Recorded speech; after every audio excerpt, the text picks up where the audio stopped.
کوہستان کے علاقے ہربن میں مسلح افراد نے بس کو روکا، مسافروں کو نیچے اتارا، شناختی کارڈ دیکھ کر شناخت کیا اور قتل عام کے بعد فرار ہو گئے، جس کے بعد پولیس نے اپنا کام شروع کیا اور مقامی افراد کی مدد سے لاشوں اور زخمیوں کو ہسپتال پہنچایا۔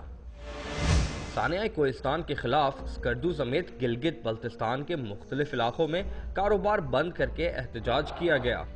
مظاہرین نے ٹائر جلائے اور سڑکیں بند کیں اور 3 روزہ سوگ کا اعلان کر دیا۔ بدھ کو سرکاری ادارے بھی سوگ میں بند رہیں گے۔ پولیس نے دہشت گردی کا مقدمہ درج کر کے دفعہ 144 تو نافذ کر دی، لیکن کسی دہشت گرد کو گرفتار نہ کر سکی۔ سانحہ کے خلاف پنڈی میں بھی احتجاج کیا گیا۔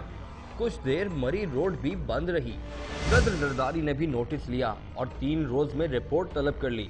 وفاقی وزیر داخلہ نے مشترکہ تحقیقاتی ٹیم بنا ڈالی اور بتایا کہ دہشت گردوں کی تعداد 20 تھی اور وہ مخصوص لباس میں تھے۔ ماضی میں اس طرح کی کارروائیوں میں کل عدم لشکر جھنگوی اور تحریک طالبان ملوث رہی ہے۔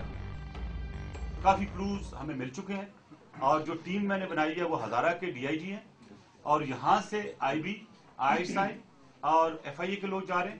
ایبٹ آباد کی جو ایف آئی اے اس کو موو کیا ہے اور آج میری خود بات ہوئی آئی جی کے پی کے سے بھی اور ایف سی کے کمانڈنٹ سے بھی، اور دونوں کی یہ ڈیوٹی لگائی ہے کہ وہ اپنے جو علاقہ ہے، جو پیچز جس میں ہمیشہ خطرناک رہے ہیں، وہاں پہ پیٹرولنگ بڑھائیں اور تھوڑا سی چیکنگ بھی کریں۔